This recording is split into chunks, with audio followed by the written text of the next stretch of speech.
Welcome back મિત્રો.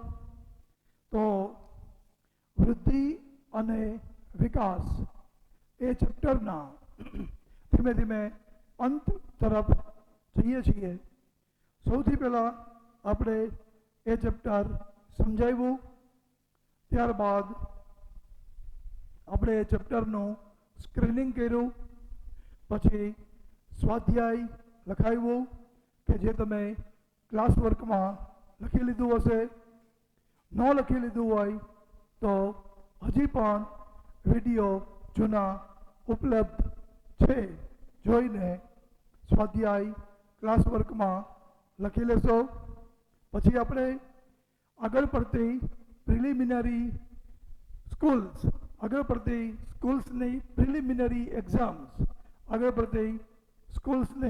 Preliminary એક્ઝામ્સના અને અલગ અલગ બોર્ડમાં આ ચેપ્ટરમાંથી પૂછાઈ ગયેલા પ્રશ્નો સોલ્વ કરીએ છીએ. તો આઈએમપી ક્વેશ્ચન્સનો સિલસિલો આગળ ધપાવતા નેક્સ્ટ ક્વેશ્ચન, આજના દિવસનો પહેલો ક્વેશ્ચન, જીરાલ્ડના મતે વિકાસ એટલે શું? જીરાલ્ડ નામના અર્થશાસ્ત્રીના મતે વિકાસ એટલે શું?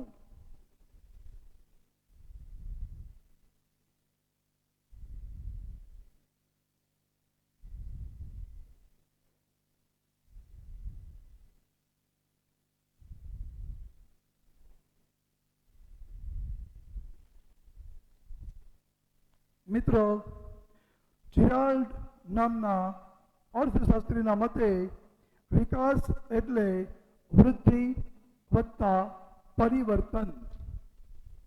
જવાબ, જીરાલ્ડના મતે વિકાસ એટલે વૃદ્ધિ વત્તા પરિવર્તન. મિત્રો, વિકાસ એટલે વૃદ્ધિ વત્તા પરિવર્તન. વૃદ્ધિ મતલબ રાષ્ટ્રીય આવકમાં વૃદ્ધિ અને માથાદીઠ આવકમાં વૃદ્ધિ. વૃદ્ધિ એટલે રાષ્ટ્રીય આવકમાં વૃદ્ધિ અને માથાદીઠ આવકમાં વૃદ્ધિ. મિત્રો, આવકમાં વધારો ન થાય ત્યાં સુધી કોઈ વિકાસ શક્ય ન બને. પરંતુ માત્ર આવક વધવી એ વિકાસ નથી. માત્ર આવક વધવી એ વિકાસ નથી. વિકાસ એટલે પરિવર્તન, સારું પરિવર્તન. દેશના લોકોનું જીવન ધોરણ સુધરે એવું પરિવર્તન. આ માટે વસ્તુઓ અને સેવાઓનું ઉત્પાદન જરૂરી છે. મિત્રો, 25,000નો મોબાઈલ, એની કિંમત 25,000 રૂપિયા છે, પરંતુ 25,000ની કરન્સી નોટ, 25,000ની ચલણી નોટો મોબાઈલનું કામ ન કરી શકે. સારા મોબાઈલવાળું જીવન ધોરણ માત્ર મોબાઈલ આપી શકે તેની કિંમત જેટલી ચલણી નોટો, વાત કે ઇન્ટરનેટ ન કરી શકે. એ માટે મોબાઈલનું ઉત્પાદન થવું જોઈએ, ઇન્ટરનેટ સુવિધા ઉપલબ્ધ હોવી જોઈએ, સેટેલાઇટ હોવા જોઈએ, ટાવર્સ હોવા જોઈએ. તો જીરાલ્ડના મતે વિકાસ એટલે વૃદ્ધિ વત્તા પરિવર્તન. કોઈ પણ સારું પરિવર્તન વૃદ્ધિ વગર શક્ય ન બને. આવકમાં વૃદ્ધિ વિકાસના પાયામાં છે. આવકમાં વૃદ્ધિ વિકાસની પૂર્વ શરત છે. એટલે વૃદ્ધિ હોય તો જ જીવન ધોરણમાં સારું પરિવર્તન શક્ય બને. વારંવાર પૂછાતો પ્રશ્ન, જેરાલ્ડના મતે વિકાસ એટલે શું? જેરાલ્ડના મતે વિકાસ એટલે વૃદ્ધિ વત્તા પરિવર્તન.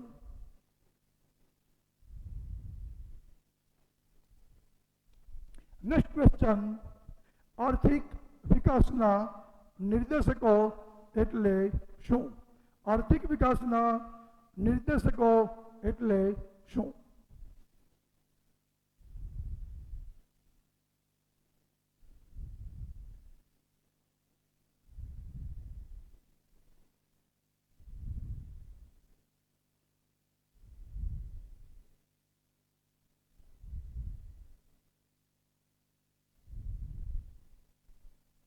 જવાબ, કોઈ પણ દેશના આર્થિક વિકાસની કક્ષા, વિકાસની ઝડપ જાણવા માટે જે પરિબળો ધ્યાનમાં લેવા પડે તે આર્થિક વિકાસના નિર્દેશકો છે.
મિત્રો, આર્થિક વિકાસના નિર્દેશકો એટલે શું? કોઈ પણ દેશના આર્થિક વિકાસની કક્ષા, વિકાસની ઝડપ જાણવા માટે જે પરિબળોને ધ્યાનમાં લેવા પડે તે પરિબળો આર્થિક વિકાસના નિર્દેશકો છે. મિત્રો, ઔદ્યોગિક ક્રાંતિ પછી યુરોપના દેશોમાં પ્રોડક્શન ખૂબ વધ્યું. યંત્રો વડે સારું ફિનિશિંગ, સારી ગુણવત્તા અને નીચી પડતર શક્ય બની. આજે ત્યાં ઇન્વેન્શન અને ઇનોવેશનનો યુગ ચાલ્યો, જેને આપણે ટેકનોલોજીના યુગ તરીકે ઓળખી છે. Necessity is the mother of invention એ એક એન્જિનિયરિંગના ક્ષેત્રમાં નીવડેલું વાક્ય સાબિત થયું અને યુરોપના દેશો ખૂબ પ્રોડક્શન કરી, એક્સપોર્ટ નિકાસ કરી ખૂબ કમાયા. પણ એમની ઓછી વસ્તીવાળા દેશ એ કમાણીને રીઇન્વેસ્ટ, ફરીવાર ધંધામાં રોકી શકાય એટલી મોટી વસ્તી નહોતી. એટલું કમાણા એટલે એમણે બીજા દેશમાં પૈસા રોકવાની જરૂરિયાત ઊભી થઈ. કયા દેશમાં પૈસા રોકવા એનો નિર્ણય આર્થિક વિકાસના આધારે કરવાનું એમને ડહાપણ ભરેલું લાગ્યું. જે દેશનો આર્થિક વિકાસ વધારે ત્યાં રોકાણ સલામત અને નફાકારક. જે દેશનો આર્થિક વિકાસ વધારે ત્યાં રોકાણ બિઝનેસમાં, ઇન્ડસ્ટ્રીમાં, વેપાર ધંધામાં, ઉદ્યોગોમાં રોકાણ નફાકારક તેમજ સલામત. આથી કયા દેશમાં કેટલો વિકાસ છે, કયા દેશમાં વિકાસની પ્રક્રિયા કેટલી તીવ્ર રીતે આગળ વધી રહી છે તે જાણવું એમના માટે, યુરોપના દેશો માટે જરૂરી બન્યું. એટલે એમણે એમના અર્થશાસ્ત્રીઓએ આર્થિક વિકાસના નિર્દેશકોની શોધ કરી. જેમ થર્મોમીટરથી તાવ માપી શકાય એવી રીતે એમણે આર્થિક વિકાસ માપવાનો એક માપદંડ બનાવ્યો. કોઈ પણ દેશના આર્थिक विकासની કક્ષા કેટલો વિકાસ છે, किस कक्षा में पढ़ रहे हो, 7वीं 8वीं, કોઈ પણ દેશના આર્થિક વિકાસની કક્ષા, લેવલ, સ્તર, વિકાસની ઝડપ જાણવા માટે જે પરિબળોને ધ્યાનમાં લેવા પડે તે પરિબળો આર્થિક વિકાસના નિર્દેશકો છે. ઉદાહરણ તરીકે રાષ્ટ્રીય આવક,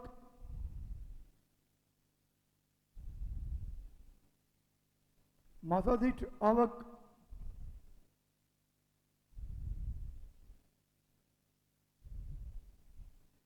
PQLI, જીવનની ભૌતિક ગુણવત્તા, આંક અને HDI માનવ વિકાસ આંક. તો મિત્રો, આર્થિક વિકાસના નિર્દેશકો એટલે શું? કોઈ પણ દેશના આર્થિક વિકાસની કક્ષા, વિકાસની ઝડપ જાણવા માટે જે પરિબળોને ધ્યાનમાં લેવા પડે તે પરિબળો આર્થિક વિકાસના નિર્દેશકો છે. ઉદાહરણ રાષ્ટ્રીય આવક, માથાદીઠ આવક, PQLI physical quality of life index, ગુજરાતીમાં જીવનની ભૌતિક ગુણવત્તા આંક, HDI હ્યુમન ડેવલપમેન્ટ ઇન્ડેક્સ માનવ વિકાસ આંક.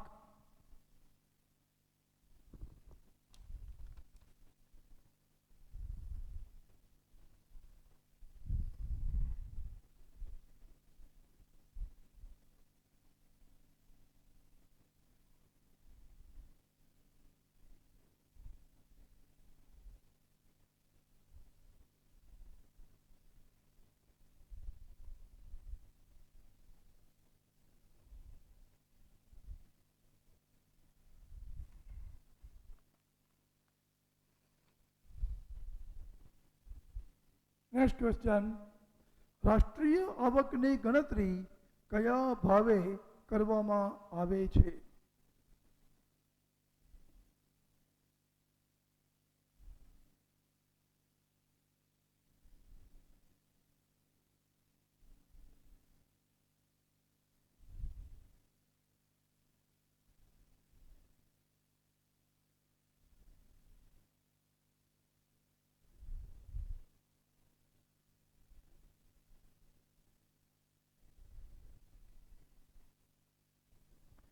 જવાબ, રાષ્ટ્રીય આવકની ગણતરી બજાર ભાવે નહીં પણ સ્થિર ભાવે કરવામાં આવે છે.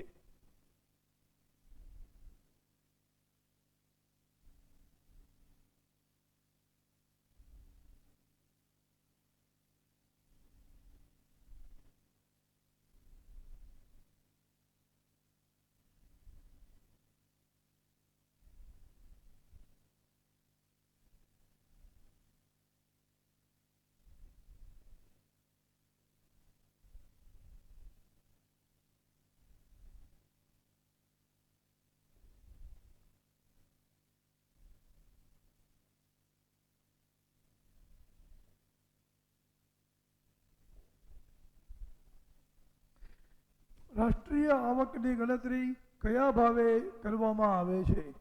રાષ્ટ્રીય આવકની ગણતરી બજાર ભાવે નહીં પરંતુ સ્થિર ભાવે કરવામાં આવે છે. સૌથી પહેલા તો રાષ્ટ્રીય આવક એટલે શું? 11મા ધોરણમાં શીખેલા છીએ. 11મા ધોરણમાં ચેપ્ટર હતું રાષ્ટ્રીય આવક નામનું. દેશમાં ગયા 1 વર્ષ દરમિયાન વસ્તુ અને સેવાનું જે કુલ ઉત્પાદન થયું હોય તેને નાણાકીય મૂલ્યમાં દર્શાવાય તેને રાષ્ટ્રીય આવક કહેવાય.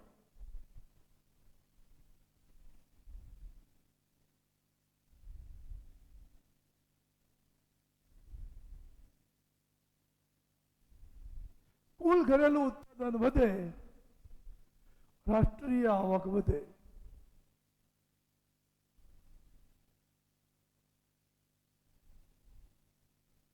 કુલ ઘરેલું ઉત્પાદન વધે, રાષ્ટ્રીય આવક વધે.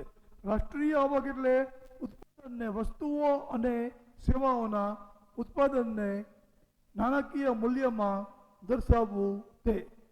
ઉત્પાદનથી જ આવકનું સર્જન થાય.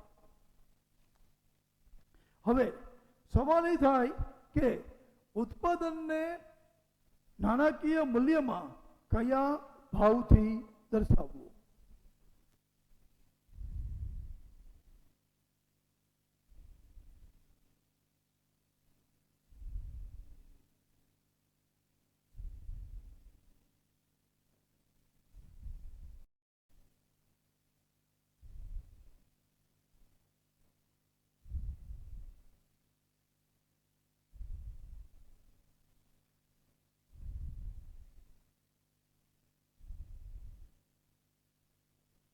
ઉત્પાદનને, વસ્તુઓ અને સેવાઓના ઉત્પાદનને રાષ્ટ્રીય આવક જાણવા માટે બજાર ભાવથી દર્શાવવું કે સ્થિર ભાવથી દર્શાવવું એ એક સવાલ થાય. જો ઉત્પાદનને બજાર ભાવથી દર્શાવવામાં આવે તો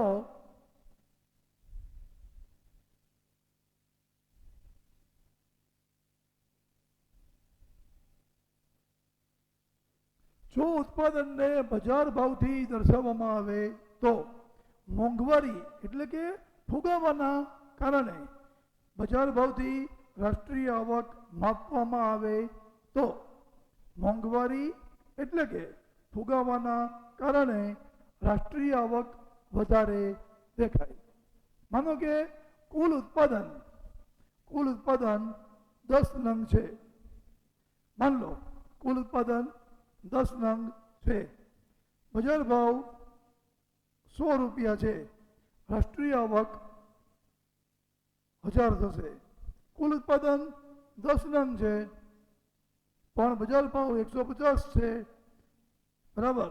તો રાષ્ટ્રીય આવક 1500 થશે. તો કુલ ઘરેલું ઉત્પાદન વધે તો જ રાષ્ટ્રીય આવક વધે. અહીંયા કુલ ઘરેલું ઉત્પાદન 10 નંગનું 10 નંગ છે તો પણ રાષ્ટ્રીય આવક વધેલી દેખાય છે કે જે ખોટું ચિત્ર દેખાડે છે. માટે બજાર ભાવે રાષ્ટ્રીય આવક ગણાય નહીં.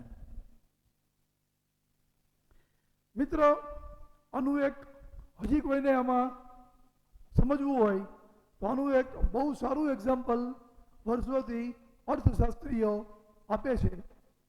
એક પિતા 30 વર્ષ પહેલા નોકરી કરતો હતો અને ત્યારે એનો પગાર 10,000 રૂપિયા હતો.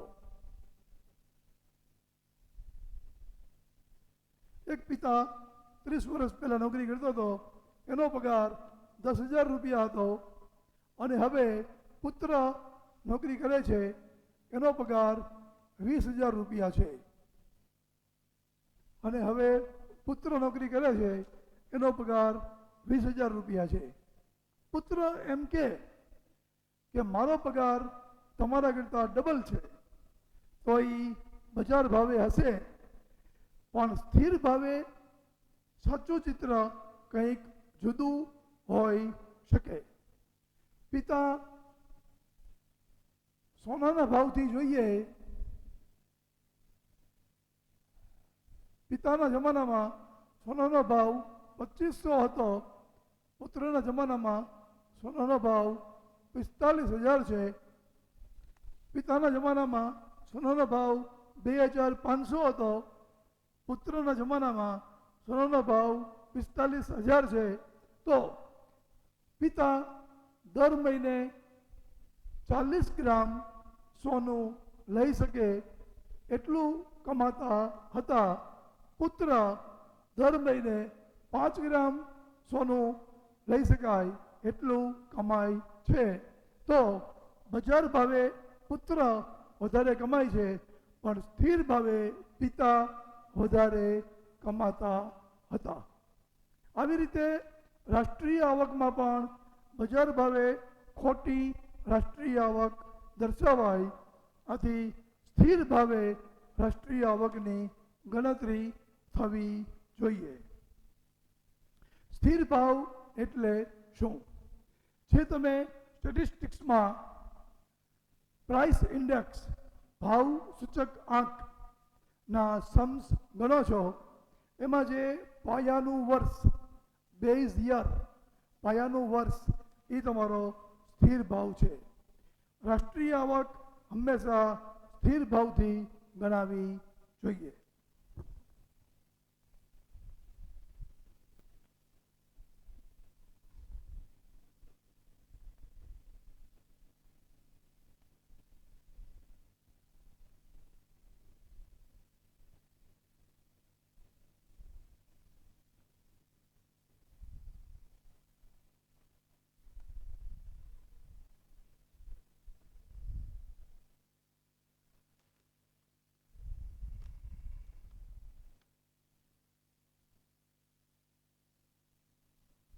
Next question.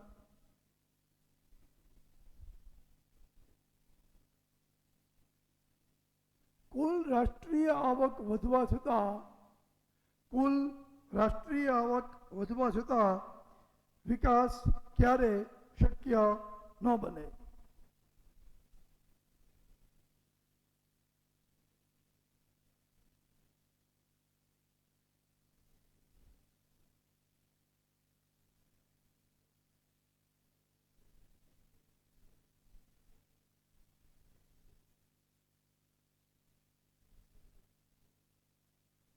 મિત્રો, રાષ્ટ્રીય આવક વધે એ વિકાસની પૂર્વ શરત છે, પરંતુ રાષ્ટ્રીય આવકનો ટકાવારી વધારો વસ્તીના ટકાવારી વધારા કરતાં વધારે હોવો જોઈએ.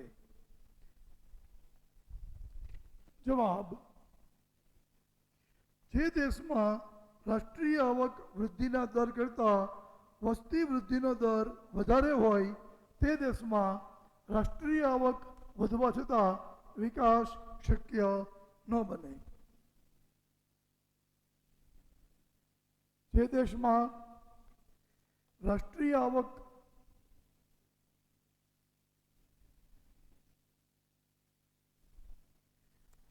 ની વૃદ્ધિનો દર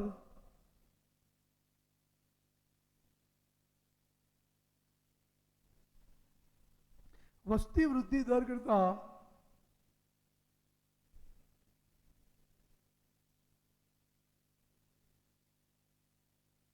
ઓછો હોય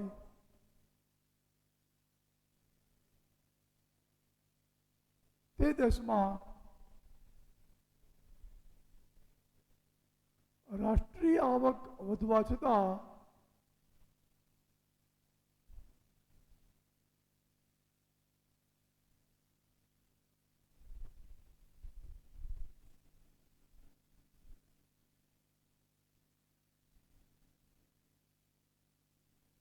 વિકાસ શક્ય ન બને.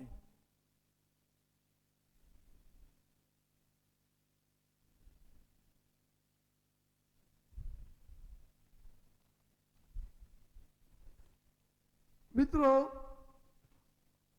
આ જવાબનો સીધો સંબંધ માથાદીઠ આવકની સાથે છે. આ જવાબનો સીધો સંબંધ માથાદીઠ આવક સાથે છે. માથાદીઠ આવક પણ રાષ્ટ્રીય આવકનું એક સ્વરૂપ છે, પરંતુ આ રીતે માથાદીઠ આવક ઇઝ ઇક્વલ ટુ રાષ્ટ્રીય આવક અપોન કુલ વસ્તી. માથાદીઠ આવક એટલે રાષ્ટ્રીય આવક છેદમાં કુલ વસ્તી. મિત્રો, છેદની સંખ્યા અંશ કરતા વધારે હોય જવાબ નાનો આવવાનો. અંશ નાનો, છેદ મોટો બરાબર જવાબ નાનો. એક કરતા ઓછો.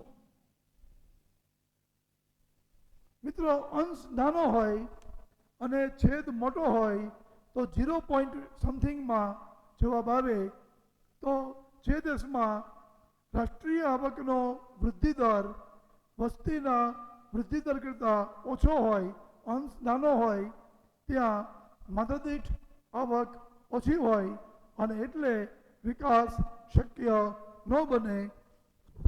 દેશે કાં તો વસ્તી વૃદ્ધિનો દર નીચો લાવવો પડે, કાં તો રાષ્ટ્રીય આવકનો દર તીવ્ર રીતે વધારવો પડે, અથવા તો બંને કરવા પડે.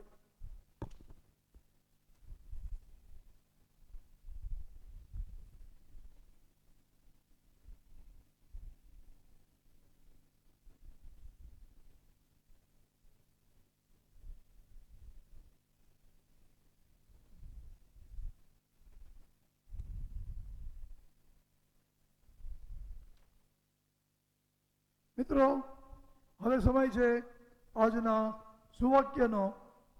મોટિવેશન જિંદગી માટે ખૂબ જરૂરી છે. આગળ આવવા માટે પોઝિટિવ વિચાર, મોટિવેશન, ઉત્સાહ, પ્રેરણા ખૂબ જરૂરી છે અને એને અંદર જાળવી રાખવા માટે આ બધા સુવાક્યો ઉપર ચિંતન કરવું અને પ્રેક્ટિકલ વ્યવહારુ જીવનમાં સમય આવે એનો ઉપયોગ કરવો ખૂબ જ આવશ્યક છે. તો જ આપણે હકારાત્મક વિચારસરણી, પોઝિટિવ એટીટ્યૂડથી આપણી જિંદગીમાં સારી રીતે ધારેલું પ્રાપ્ત કરી શકીએ. મિત્રો, આવું એક ઇંગ્લિશ વાક્ય છે, two air is human. Two air is human. Gujarati થાય માનવ માત્ર ભૂલને પાત્ર.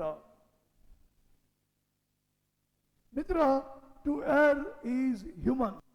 માનવ માત્ર ભૂલને પાત્ર. મિત્ર, આપણે પોતે પણ માનવ છીએ, આપણે પોતે પણ હ્યુમન છીએ. આપણી પોતાની ભૂલને પણ માફ કરી દો. જાતને કહો, હે જાત, ટુ એર ઇઝ હ્યુમન. હું તારી ભૂલને માફ કરું છું. ગિલ્ટી કોન્શિયસમાંથી મુક્ત થઈ જાઓ. ગિલ્ટી કોન્શિયસ બ્રેક મારે છે. ગિલ્ટી કોન્શિયસ પોઝિટિવ એટીટ્યૂડને અટકાવે છે. ગિલ્ટી કોન્શિયસ આપણી પ્રોગ્રેસને અટકાવે છે. ગિલ્ટી કોન્શિયસ ઇનિશિયેટિવને અટકાવે છે. આપણી ભૂલ થઈ શકે. Two air is human, we are also human. આપણી જાતને કહો, ટુ એર ઇઝ હ્યુમન. તારાથી ભૂલ થઈ છે, હું તે ભૂલને માફ કરું છું. સાચા દિલથી જાતને માફ કરી દો. પણ ભૂલમાંથી શીખજો. ભૂલમાંથી શીખજો. ફરીવાર એ ભૂલ ન થાય એવી તકેદારી રાખજો. બોધપાઠ લેજો, પરંતુ મન ઉપર ભૂલનો બોજ ન રાખતા ભૂલના બોજમાંથી, ગિલ્ટી કોન્શિયસમાંથી જાતને મુક્ત કરી દેજો. ટુ એર ઇઝ હ્યુમન, માનવ માત્ર ભૂલને પાત્ર. આપણે પણ, આપણી જાત પણ માનવ છે, એને પણ માફ કરી દો અને સારા ભવિષ્ય માટે ફરી એકવાર પૂરી તાકાતથી પોઝિટિવ એટીટ્યુડથી પ્રયત્ન કરો. Best of luck.